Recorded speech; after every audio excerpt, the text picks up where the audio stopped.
Colonel Rob Maness has a lifelong record of providing dedicated service to this nation. Having worked his way up from the enlisted ranks to full colonel, he served our country for more than 32 years. He has served as a bomber squadron commander, bomb disposal technician, Joint Chiefs of Staff Operations Officer, assisted the National Security Team with the campaign plan for the global war on terrorism. He authored the first theater nuclear war plan and served as the Vice Commander of America's largest airborne intelligence wing. Colonel Rob Maness is a true American hero.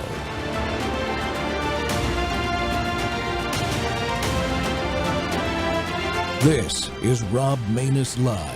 So after the assassination of Charlie Kirk, we broke a story about Jolene Hill. She was a middle school counselor here in Oregon at Pleasant Hill Middle School, and she said some egregious things about Charlie and about how he deserved it because he believed in the Second Amendment. Well, 3 boys took a stand at the school board meeting to speak out against Jolene Hill. Here's what they had to say. I'm so proud of these guys. We're also proud members of our Turning Point USA chapter for high school students here at Coachella. Earlier this year, we had an opportunity to attend Turning Point USA Youth Summit, where we met Charlie Kirk and learned him speak in person. His words had powerful impact on us and helped us shape our perspective in young people who are engaged in the future of this country. That father was shocked and deeply saddened by the news of his assassination. Losing someone who inspired and empowered so many students like us is heartbreaking.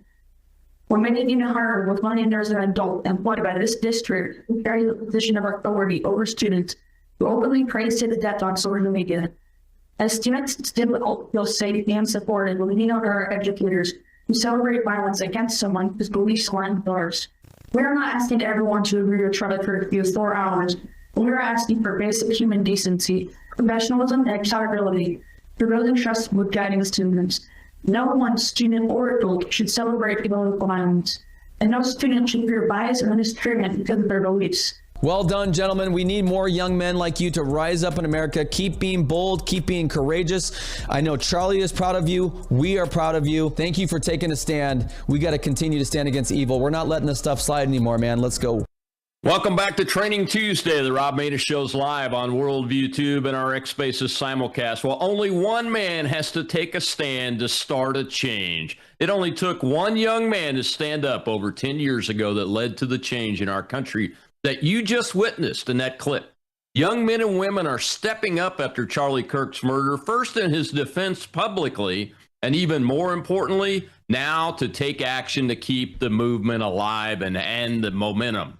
A movement that has energized citizens from all walks of life and all generations to insist our most basic values like freedom of speech and the right to keep and bear arms are protected and used in public. Our freedom to worship is now back in the public square where it should have been all along. It took one man standing for peace, Donald Trump, to end the war in the Middle East with a historic peace deal just yesterday. One man against all the odds. Yes, our ancestors taught us it only takes one man standing up for what he believes. We celebrate these changes and are encouraged that they will continue. In America, it still only takes a single man to change things. In the case we're discussing today, that man is a former U.S. Army Special Operations soldier and small business owner who has acted on his instinct to step into the fire for us before. When an entire response operation sprang up around him and his band of brothers made up of volunteers who shared the same background that saved many lives during the Hurricane Elena response and is still having a positive impact there today. Even former President Trump, at that time he was former, visited this man's operation and helped focus on the disaster. Well, my guest today is that man, Adam Smith. He's the founder and CEO of Savage Freedoms, a family man, a U.S. Army Green Beret veteran, and he is running for Congress in North Carolina's 11th District in the Republican primary. Adam, welcome back to the Rob Maness Show. Good morning, Colonel. Thanks for having me. Yeah, it's good to have you back, man. Today the president flew back from like a day trip to the Middle East yesterday, late last night. I think he got in at like 3 o'clock this morning back at the White House, and he's gonna award the Presidential Medal of Freedom to Charlie Kirk posthumously today, and today's Charlie's birthday. So happy heavenly birthday, Charlie. I know you are proud to see what is happening in this country and even around the world with Turning Point USA and your movement that you started so many years ago when we met as a teenager. But that just tells us that what the president's going to do today, he's keeping his word to Charlie's widow, Erica. And he's also very serious about Kirk's effort in his young life and what it did to change America. Your thoughts on it? Well, I think your opening monologue was right on point. I mean, ultimately, it only takes one man. We've watched it over and over again throughout the history of the United States. One individual who has the ability to ignite and motivate the base to take massive action. We watched it during the Founding Fathers and ultimately the writing of the Declaration of Independence, and how those group of men, that small group of individuals, came together and changed the face of the world by ultimately leading a rebellion to defeat the largest empire at that point in the history of the world.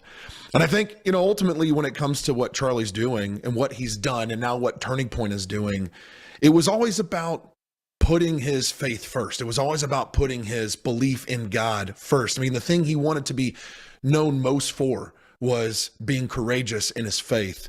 And I think, now more than ever before, bringing our faith back into the mainstream, bringing our faith back into the public square. We should have never had to sit in the corner and whisper because we were afraid we would offend someone about our faith of Christ. We shouldn't have to have whispered in the corners about political policies that we supported or thought were good for the nation because we might offend someone or we might get canceled in the process.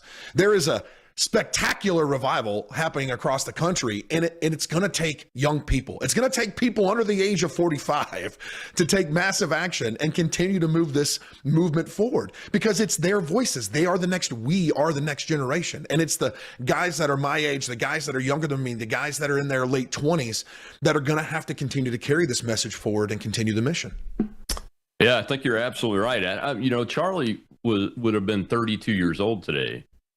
So I met him when I first ran for U.S. Senate, started in 2013. So I was seeing him go on to college campuses already then. I think he was still about 19 years old at that point. So we've been following each other and supporting each other on social media all this time. But one of the things that I didn't realize is that there were two things, really. One is that he was really witnessing the gospel for Jesus Christ, but doing it in the framework of freedom of speech, freedom of thought, freedom of belief, to try to change young Americans' lives on college campuses.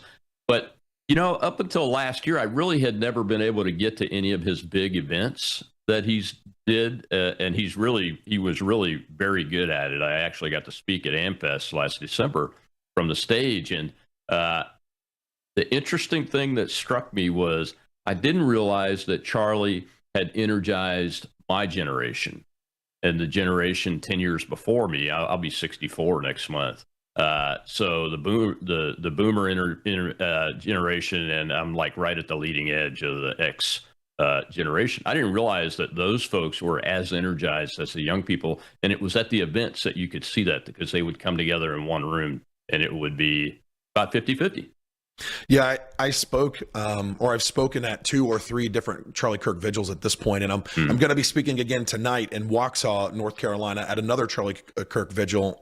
And you're absolutely right. It is not just my generation or those younger than me. Charlie and his movement mobilized everybody. Everybody got fired up and excited when they heard Charlie talk.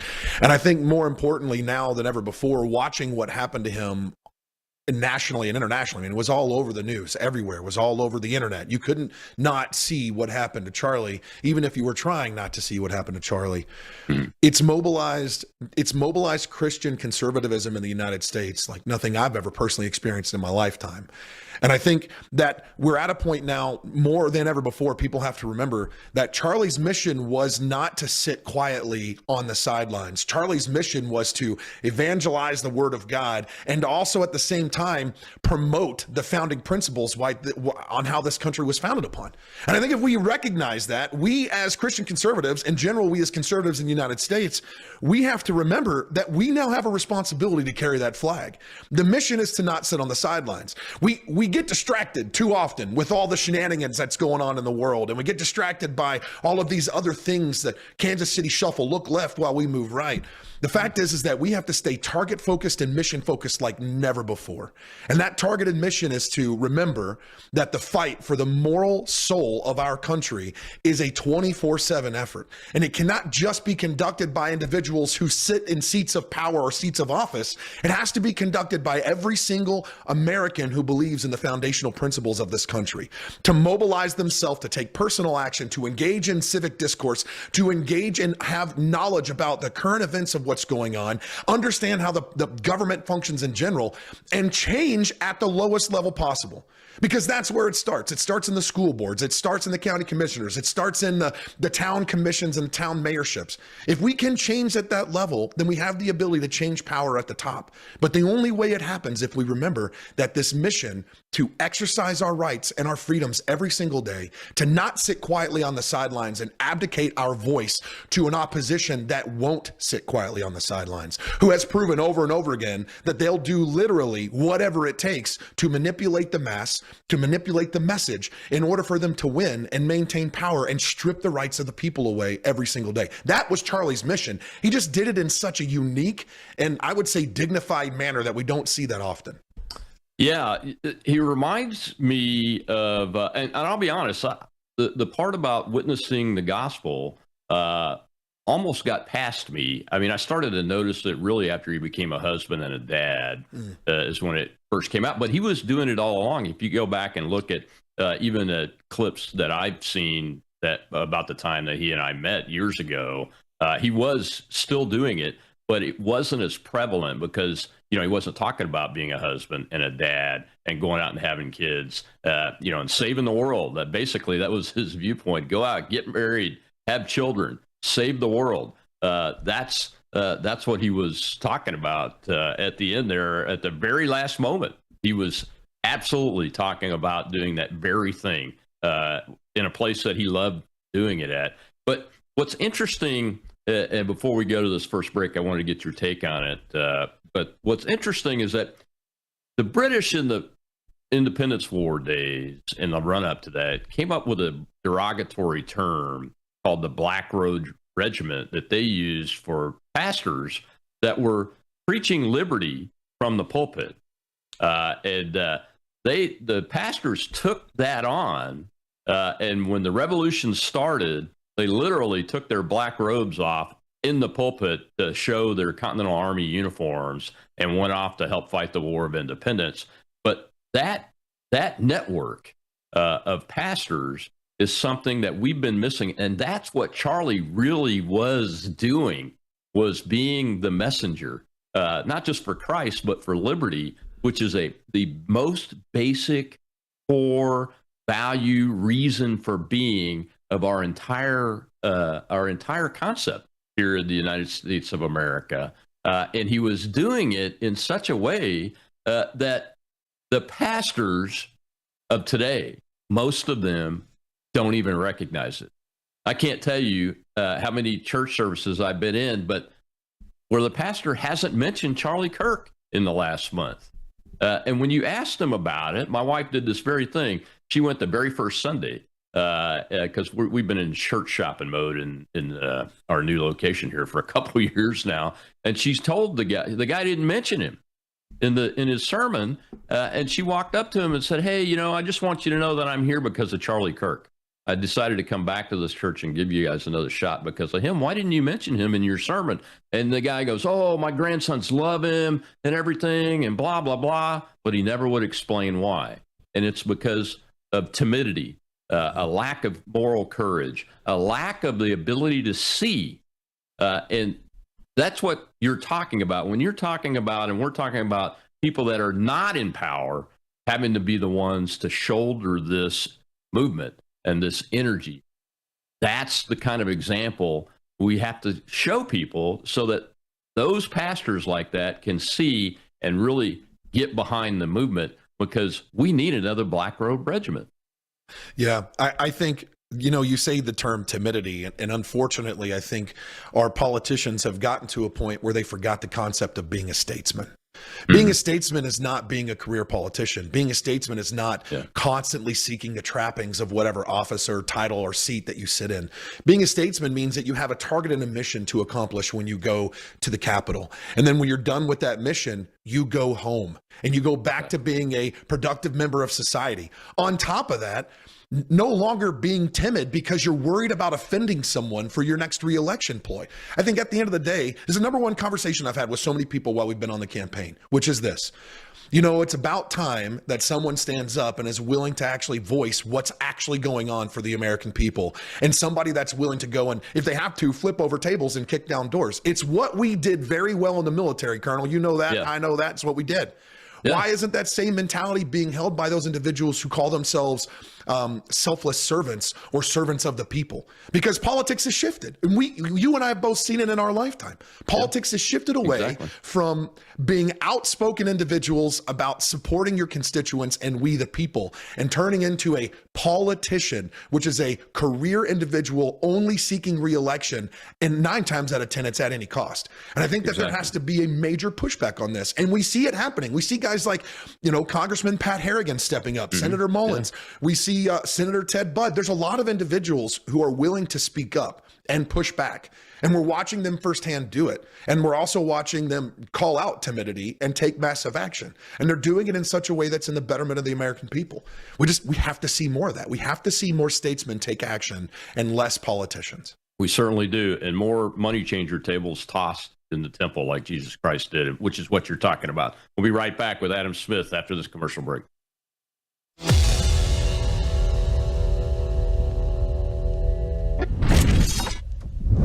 You woke up with a sore throat and a low-grade fever. You know you are getting sick, so here's your choices. You can get sicker and miss work. Try to see a doctor this week, or sit hours in a crowded waiting room at urgent care. I have a smarter option for you. Open your medical emergency kit. Match your symptoms to doctor-recommended prescription in your booklet and take the right meds now and get well faster. This is not a first aid kit. It's like having an urgent care in your home. It includes doctor-prescribed medications to treat over 39 medical issues like respiratory infections, strep throat, pneumonia, UTIs, and more. No waiting to see the doctor and no standing in line at the pharmacy. It's right here. Every home should have at least one medical emergency kit, and here's how to order. Go to worldviewhealthcare.com. Your kit to treat dozens of common and serious illnesses is rushed to your door. worldviewhealthcare.com. That's worldviewhealthcare.com. The emergency kit available at worldviewhealthcare.com. Make sure you don't have to go to urgent care. I got pneumonia. I didn't have to go. I took this last year. Stayed at home. Went to bed.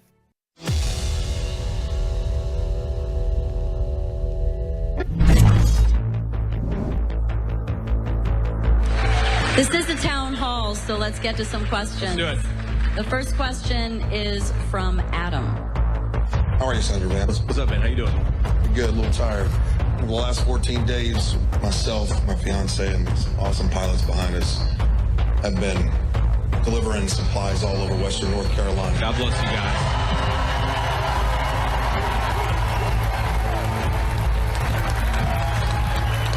God bless you all. We love you. We're proud of you, and we're so grateful to you.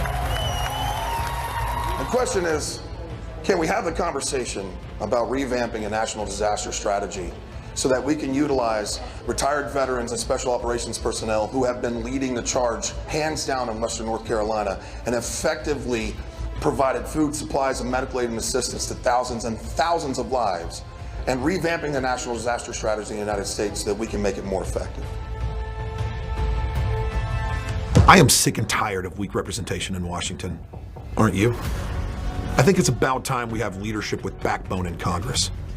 As a Green Beret and founder of Savage Freedom's Relief Operations, my team, the people of Western North Carolina, and I demonstrated to the governor and the Biden regime exactly what the backbone of the mountains looks like. That's why I'm going to D.C. I'm Adam Smith, and I'm running for Congress in Western North Carolina, and I approve this message.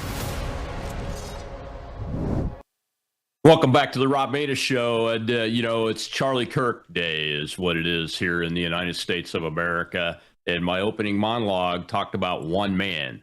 that can impart change when change is necessary. And my guest today is that man, Adam Smith from Western North Carolina, where my family's home ground, ancestral ground, is even to this day.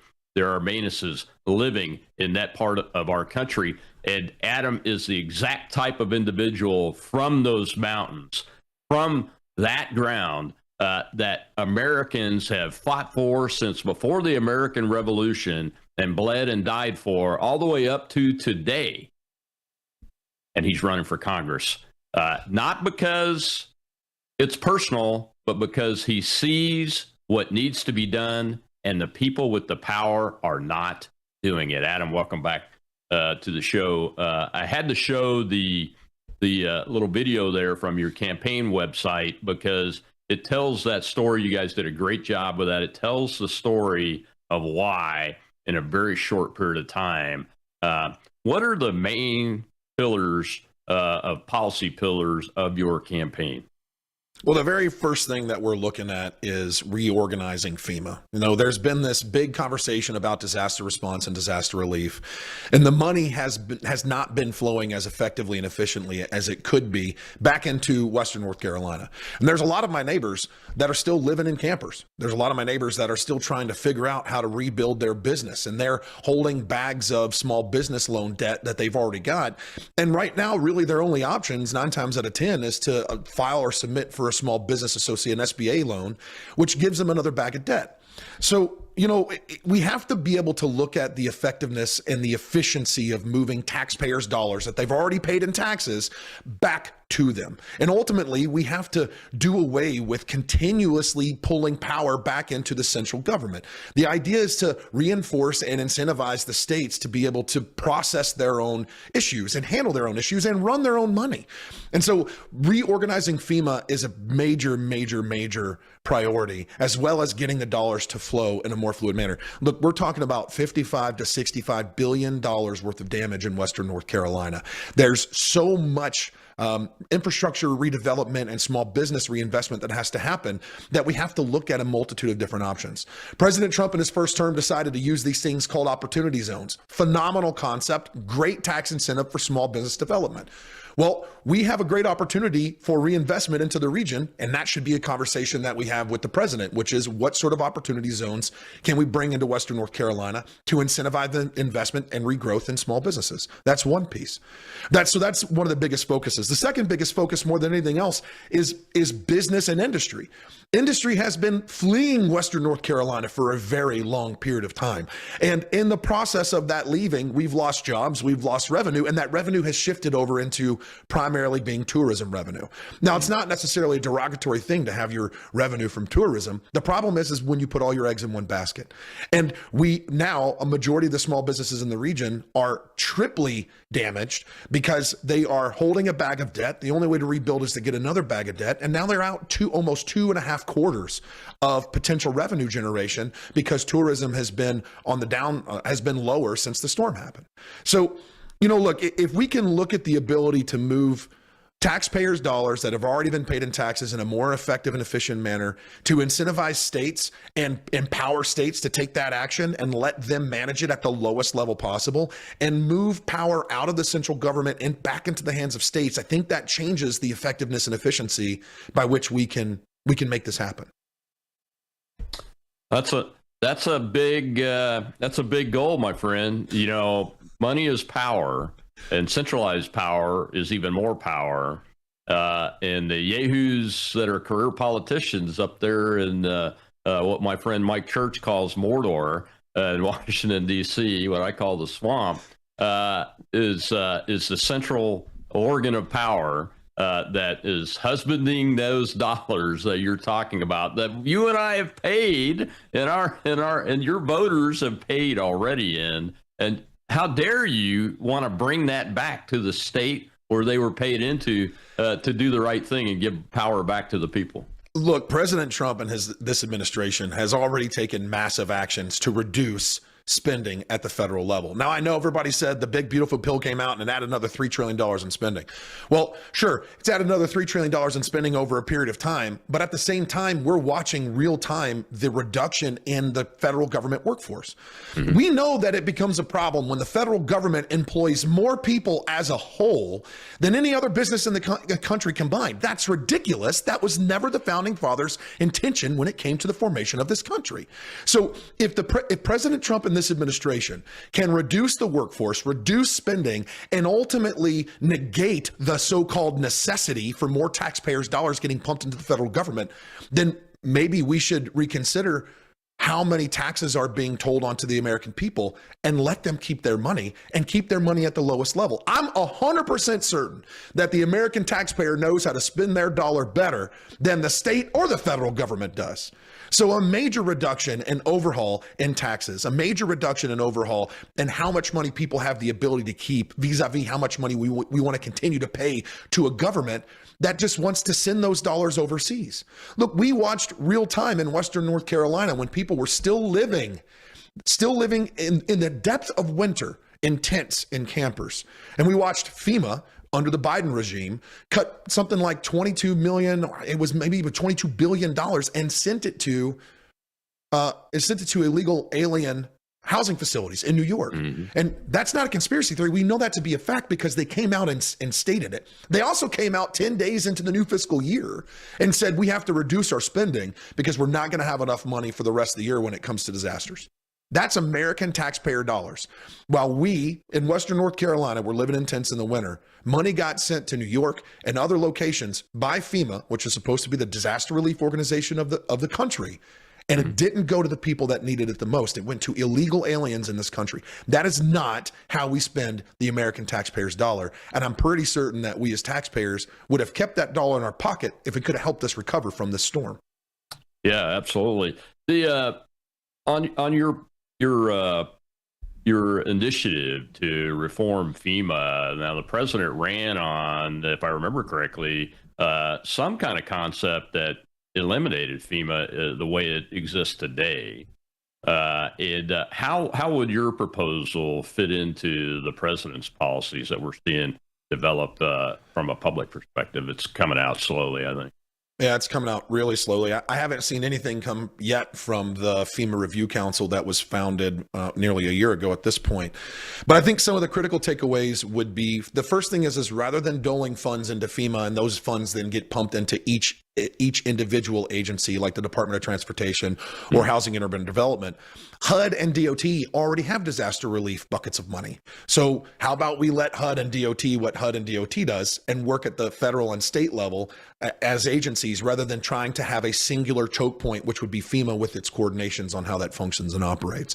The second thing would be is FEMA was never designed to be an immediate response organization. So how about we shift the way we dole out funding and move it into block grants, and those block grants can be doled out to the state level, and then the state can utilize those block grants to put it down. But I think there has to be some specific legislation, and I don't like more regulation. However, if we can regulate how executive branches at the state level receive disaster funds, right now, 9 times out of 10, the fund goes into nearly a slush fund, and then the executive branch has the ability to do with it what they want. Now, it's political suicide not to spend those dollars with what they're allocated for. However, every time the money gets touched, there's another 10% administrative fee.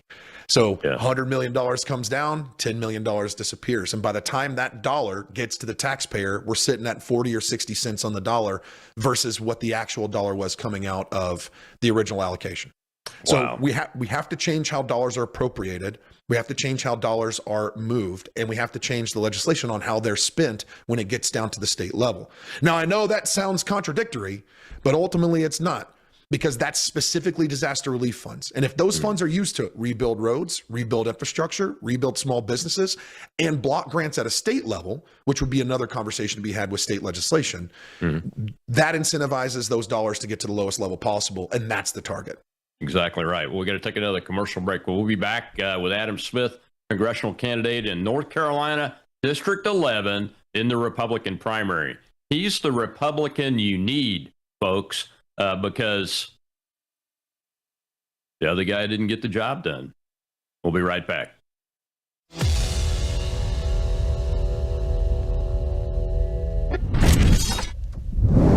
Hello, I'm Brandon House. I want to thank you for all your support at wvwfoundation.com that helps make possible pushing out 24/7 content for free. Without your support, we'd have to put it all behind a paywall. But thanks to you and your support through our foundation, we're able to push it out for free as a broadcast service and broadcast ministry of WVW Foundation. Please consider going there and setting up an automatic monthly contribution, or go there and make an occasional contribution. If you prefer to support us through the mail, you'll find our mailing address there at wvwfoundation.com. You can also call and make your contribution over the phone by calling 901-825-0652. That's 901-825-0652. Again, all these details are available at wvwfoundation.com. Thank you for your support as we try to help people around the world understand the times through the lens of a Christian worldview.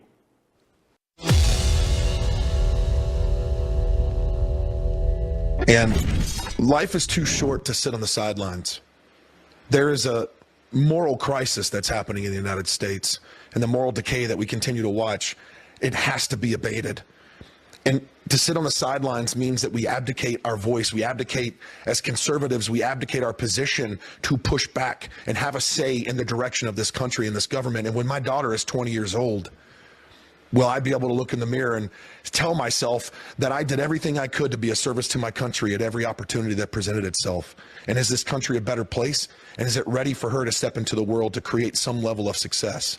As of right now, I can't say yes to that. And that doesn't sit so well with me. Wow, that's a powerful message. Welcome back to the Rob Maness Show. It's Charlie Kirk Day. The president's going to award him the Presidential Medal of Freedom, the highest civilian award in the existence of the country.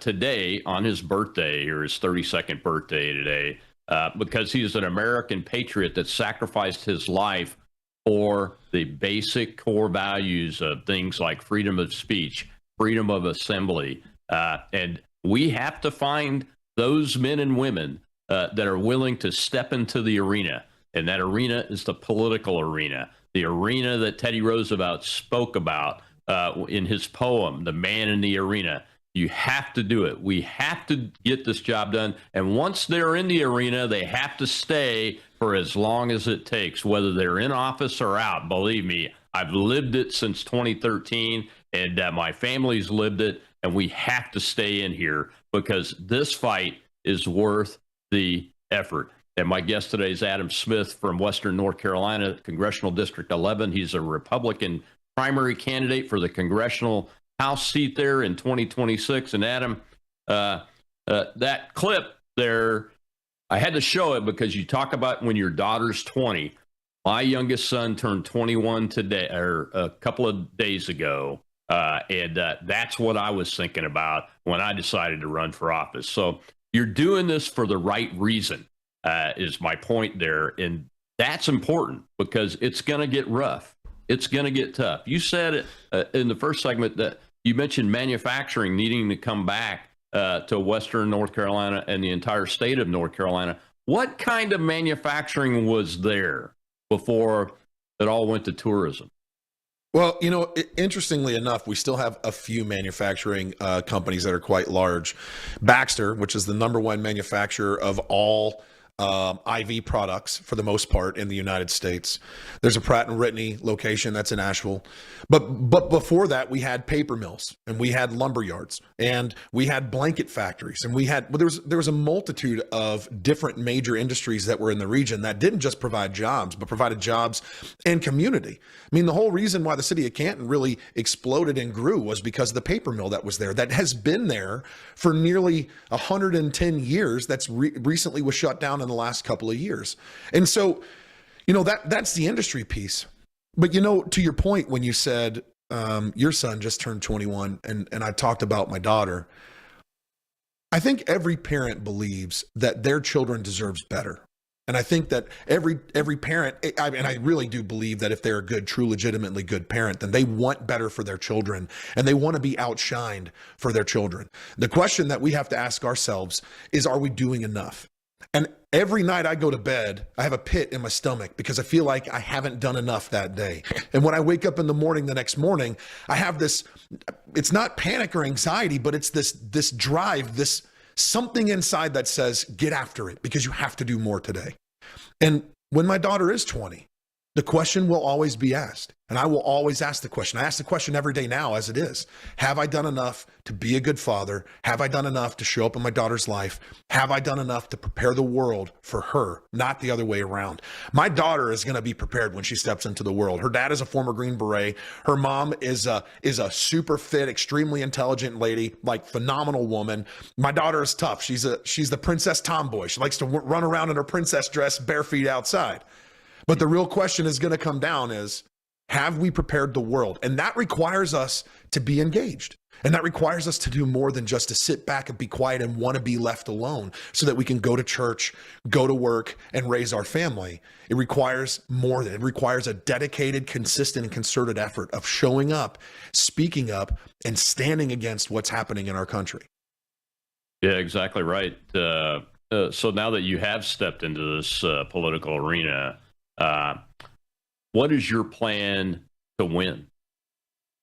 Oh, man, that's a good question. We're just talking about this last night, actually, with the team. We had a veterans sit down last evening in Marion, North Carolina, to have a conversation about veterans advocacy and veterans issues. You know, at the end of the day, this is going to sound completely asinine when I say this, but win or lose, there's an opportunity to achieve a bigger mission here because it's a platform and an opportunity to spread a message. And if we can unify the base and mobilize them, that's really what this boils down to. And we get people to get back into praying before they eat and sitting down with their family and having these kind of conversations. But ultimately, the plan to win, well, I don't want to give away too much strategy on public space because I don't want to give that away to the incumbent. But our plan to win is to mobilize a massive grassroots effort, which is the same thing we did during the storm. And we are boots on the ground. And I say that not tongue in cheek. Every single day, I am somewhere in the district. This afternoon, we're going to an event in Clyde. Yesterday, we were in Marion and also in Hendersonville. The day before that, we were in Haywood County. The day before that, we were in Transylvania County. The day before that, we were in Polk County. So this is going to be a massive grassroots effort. This is boots on the ground, walking around, shaking hands, and listening to people. The number one piece of information we've gotten about the incumbent is that he doesn't show up or he's not present and he's hard to get a hold of. Cool. Got it. If you want someone to show up and listen, we'll show up and listen. Again, I don't even have to give you feedback. I'll just listen to you because if it's an issue, I want to hear the problems. But I also want something more than that. And this is something I don't think most people talk about. I don't want to hear just problems. I want to hear possible solutions. And when people say, oh, that's your job, I cannot stand when people are good at finding problems but refuse to offer some semblance of a solution, even if it's a bad solution. Yeah. My team sergeant told me, Adam, don't ever bring a problem to me unless you have 3 solutions. And they don't even have to be good, but you have to at least thought about how to fix the problem before you bring the problem to me. And in general, what we see from the American people is we see people pointing out problems and then asking the politicians, what are you going to do to fix this problem? And my very first question that I ask when I get asked that question is, what are you currently doing to fix this problem? Has it worked? Have you seen success? What were your lessons learned? Can we replicate this and grow it so that we can use this same solution all over the district, not just in your one location? And that's the piece. Yeah, that's very interesting because not much has changed in the arena since I last ran for office, which wasn't that long ago, but not much has changed. The most common complaint from the voters that I used to hear about and still hear about, because I'm active in the GOP party apparatus here in Mississippi, but the most common complaint is the solution that was come up with in Washington doesn't work. We need solutions from the American people that want to send us to Washington or to the state house or to the city council or the county commission or whatever you want to call it, whatever level you're talking about, to work solutions that will work. And that takes all of us putting our minds together. And the last thing we want to do is see a federal solution that costs trillions or billions or millions of dollars, and it's ineffective and it doesn't work. It would be far better. There's a reason why companies all over the world use pilot programs to test market reception, product value, and the like. They do testing on potential concepts or solutions before they go out and spend, hundreds of thousands or millions of dollars on marketing the product. The United States, the federal government especially, they don't have a fiduciary responsibility in general to the American taxpayers' dollars because they prove it with their action. We continue to send billions of dollars overseas into programs that aren't necessarily in the best interest of the American people. And at the same time, we don't listen to solutions from the American people. Now, granted, there are some things that even I don't know about, just like when we were in the intelligence community. There's things that we don't know about. And there's some other considerations. But when you get to that position to have the ability to be read into those programs, then you listen to a possible solution, and then you consider third and fourth order effects on the back end of that to see if it's viable and feasible. It would be amazing if we could have leadership stop operating like politicians and start operating like small business owners that understand that we have to find an effective solution, test the efficacy of that solution, and then figure out how to replicate that solution at the lowest level possible before pumping trillions of dollars into some effort that doesn't have efficacy or efficiency on the back end. It's ridiculous. Yeah, it's very interesting because, we're in the middle of this government shutdown now. I've lost count how many I went through as a military member and everything, but I'd never lost any pay. And the military was paid today, folks. I'm hearing from folks that are on active duty that said the pay was made, but the plan the plan that President Trump's team put together to get that pay made was opposed by the so-called smart people in the media in Washington, D.C. That tells you the story that we're talking about, doesn't it? Got about a minute left before we go to the last break. I think it speaks for itself. I mean, look, if the smartest people of our country are running the country, I think we have some serious worries and concerns when it comes to individuals who continue to vote against common sense policy. And, we hear that term common sense policy or common sense legislation all too often from the left, but that's because their common sense legislation is compelling language or compelling speech, as incentivizing or, producing hate crimes against an individual who says that a man can't be a woman and a woman can't be a man. When it comes to paying our military, I would say that's pretty common sense. Yeah, it is very common sense, and that's what we see being applied during this shutdown, which I think is probably the best thing to happen to the American people because it's revealing the truth about so many entities, starting from Democrat Party officials, elected people, all in the folks in the media, all the way down to school teachers that unfortunately we have in our public schools.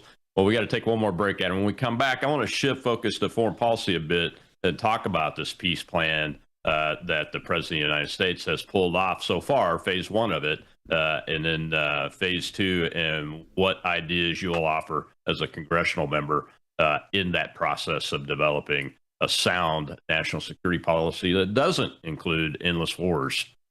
We'll be right back with Adam Smith.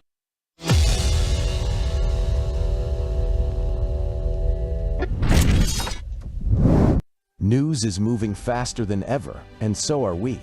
Worldview Tube brings you 24/7 live stream coverage and now real-time alerts when it matters most. Once you have the Worldview Tube app installed, exit the app and navigate your way to Settings. In Settings, locate the tab labeled Notifications. Select the Notifications tab. Scroll down until you locate the Worldview Tube app icon. Select the tab, and here you can turn on and customize your notification experience for the Worldview Tube app. News doesn't wait, and neither should you.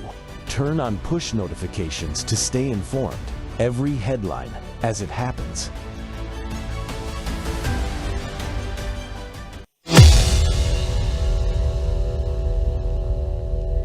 We saw President Trump there taking the time with the hostages. And once again, you're seeing that empathetic side of President Trump really come to the forefront. You're seeing the fact that this is a man who, and Steve, you and I were down at Mar-a-Lago, and we were at that event where President Trump came out and talked about the casualties in the Ukraine war he was talking about at the time, but you could see it in his face and you could read it in his eyes that this is a man who deeply, deeply cares about the wounds of war, who cares about the blood that's being spilled. And this is exactly the same man who would speak out against the global war on terror during the height of the Bush administration, one of the few people as a Republican to do so, and then, of course, became the first Republican to speak about this on the Republican stage back in 2015, 10 years ago now, 10 plus years. And so he's been the person to say, look, it's time to actually put down the swords, to bring people home, to bring sons back to their fathers, to bring daughters back to their mothers. And it's so rare. It's so rare in politics where you actually get to do something that is just objectively good and an absolute good. And that's what he's done today. And it's Tuesday, October 14th. My guest is congressional candidate in North Carolina's 11th District, Adam Smith, former special operations soldier, a businessman, a family man, and he has stepped into this political arena. And, Adam, welcome back. The clip there really lays out the reason why I believe Donald Trump has been so successful with veterans like me, who was in the Pentagon on 9/11, fought and commanded in the GWAT, fought in the GWAT, the global war on terrorism, and has been devastated by what this country did with that debacle of a withdrawal from Afghanistan and wasting our kids' lives. And it's the reason why I entered the political arena in 2013. One of my platform planks was ending the endless war policies because it was hurting. It's hurting America. Instead of showing strength and providing deterrence to the really big bad guys like China and Russia, it's hurting America. It's hurting the free people of the world that yearn to live free, that aren't American, because it's strengthening our adversaries. Mm-hmm. And this president has accomplished something, I think, in the Middle East, and we'll see how the next phase 2 goes. But I believe the possibility is there because he has done two things. He has acknowledged that every human life is worth ending this stuff. And two, he has shown that he also has the strength to do what's necessary to stop people from killing others, including their own people, like what happened with the Iranians here a few months ago. And that combination is what matters in that part of the world and really around the world, isn't it? Yeah, I think it is. And I think if we look at what happened during the Biden regime globally, when it came to, antagonizing actions from emboldened enemies like Russia or countries like Russia, look, Russia's not super friendly to the United States. They haven't been since World War I. Right. This is true. We see the same thing with Iran. We saw the same thing with Hamas. Under Biden's administration, when Hamas conducted the October 7th terror attack, they did it because they knew there wasn't going to be major backlash from an invalid president at that point. Right. Prior to that, under Trump's administration, we watched the entire world kind of walk on eggshells most of the time because they didn't know what he would be willing to do in opposition to their aggressive action. So then we saw Russia make entry into Ukraine, which is another issue that is, in general, the logic around it is kind of beyond me when it comes to this battle of whether we should support, not support, where the money is going, not going. There's a whole lot of stuff around that as well. So what President Trump has done in the Middle East is definitively, it's something to be cheered because, look, Hillary Clinton came out and even gave congratulations to President Trump, and she despises the man. So if even Hillary Clinton can come out and say, hey, good job, President Trump, for making this happen, I think that there's something to be considered here. And I think rather than having this continued party line that we see all the time from the left bash President Trump and not even mention the fact that he was able to make this happen, it was President Trump, his administration, and a multitude of other nations that came together and sat down and said, this must take place. And Hamas finally towed the line, which is a phenomenal thing to see. Hamas, you have to think one more thing on this as well. the attack against Iran sent a very clear message to Iran and sent a very clear message to all of Iran's surrogates that said, this is what we will do. This is what we're willing to do to protect the national interest of the United States and their allies. And if you don't cut it out, you're next on the list. And I think Hamas heard that loud and clear. Yeah, I think so. And a lot of the so-called experts are wringing their hands today about this deal and about the posture of the United States. These are the same people that said, you mentioned Hillary Clinton, that Donald Trump's an isolationist. Well, when you look at that stage yesterday in Egypt, Sharm el-Sheikh, it certainly doesn't look isolationist to me. And that's what we've been saying all along. Just because we questioned and Donald Trump ran on ending the war in Ukraine as fast as possible, and we questioned the amount of resources, the priorities, those kind of things about that issue, doesn't mean we're isolationists. I mean, I believe in the old peace through strength adage. That's what I grew up on. That's what I saw work against the Soviet communists, against Soviet communism. I saw it actually play out and work both in my childhood and my adulthood in the U.S. military. I was an eyewitness to a lot of that and participated in some of it. So I will go with a concept that works, that doesn't require me to put my 21-year-old on a battlefield to try to decide where the eastern border of Ukraine and Russia is. That's not my problem. And so this president has this policy that uses the same words, peace through strength. I don't think anybody's going to agree with everything that he does or says or decides. That's impossible. But my goodness, it sure looks like what he is doing is best for the people of the United States of America. And in fact, even the best for the people around the world that want to live free instead of live under tyranny and oppression, like from Hamas and Iran. Yeah, I agree with you completely. And I think there may be some issues at the back end of this. I mean, ultimately, it's a ceasefire, and they've got a 20-point agreement that they're utilizing at this time. Yeah.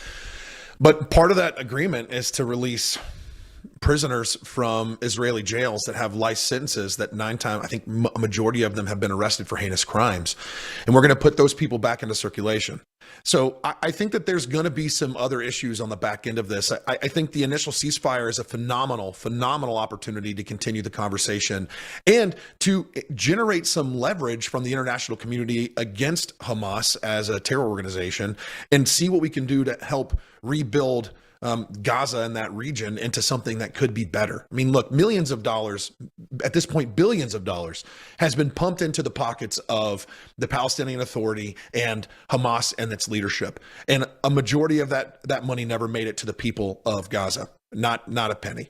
On top of that, we saw firsthand how aid relief supplies were coming into the region and being hoarded and cached away by Hamas and its personnel on the ground so that it could continue to starve its people as a political talking point in order to attempt to gain leverage. Think about this.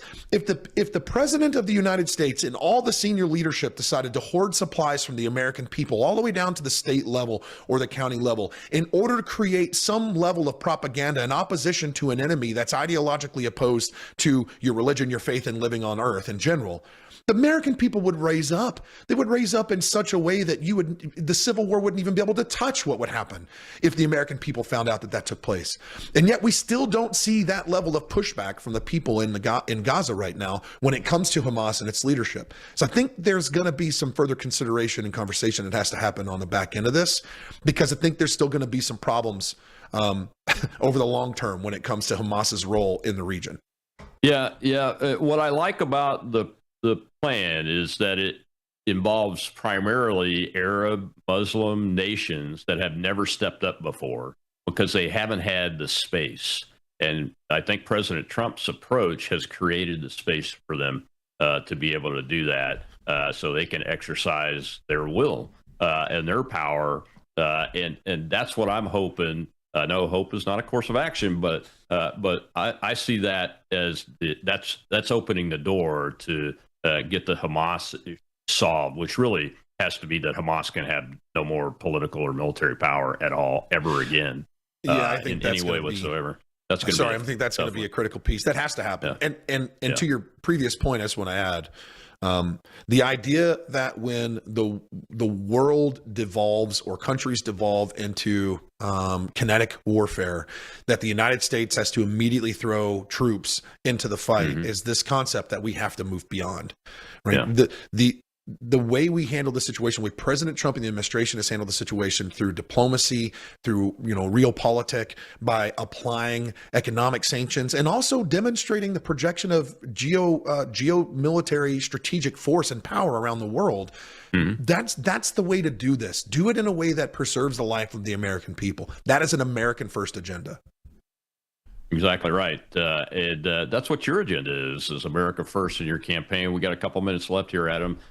Let's talk about where you want to go with the campaign, what's next on the horizon, and how folks can get to help you.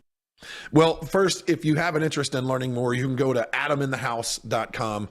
There's another Adam Smith who's currently a sitting member of Congress who's from Washington State. He's a Democrat. That's not me. Also, the big push right now is just getting out and shaking hands. We want to invite everybody to come out and have a conversation. We want to invite you to come to these events, which we post on all of our social media, and we're working on getting the website up to date and ready to go. So it also has these dates on there. But come out, come. If you don't agree, come protest. If you have a conversation or question, come ask it. Have a conversation. I want to hear from the constituents, my neighbors that live here in Western North Carolina. I want to hear what your problems are. I want to hear what your solutions are. I want to hear what you most fear. I want to hear what you most enjoy about being in Western North Carolina and the life that we get to live here in the mountains. So the next step on this great endeavor is actually we're doing a trip to DC in a couple of weeks to have some conversations up there. And then we'll be coming back to continue on the campaign trail with a multitude of meet and greets and town halls all over the region. Well, thank you very much for your time today. I know it's a lot of time for a candidate to come on a show for an hour, but we appreciate it. We appreciate what you're doing for Western North Carolina. We appreciate what you've done for our country so far and what you're going to do for it in the future. Full transparency, folks, my PAC, Gator PAC, is backing Adam Smith here, and you can go to GatorPack.com, make a $5 a month recurring donation to help out with that effort. But definitely go to his campaign website and make a donation and support this man, because we need him in the United States Congress. Thanks a lot, Adam. Yeah, I appreciate you, Colonel. Thanks for having me on, man. Thank you. Well, tomorrow's Whistleblower Wednesday. 2 guests. First 30 minutes is Cliff Maloney. You remember him from the Pennsylvania Chase operation that he and Charlie Kirk did that won the presidency for Donald J. Trump. Well, he's doing New Jersey Chase now, and we're helping him with that effort. We're going to get some news out on Jack Ciattarelli's campaign for governor. He almost won last time. President Trump's behind him. The whole team is behind him. Got to get it done. And then from Arkansas, retired Army Colonel Conrad Reynolds is going to be here to talk about the political persecution because he wants paper ballots and hand counts in the state of Arkansas coming from a Republican attorney general. I'll see you then.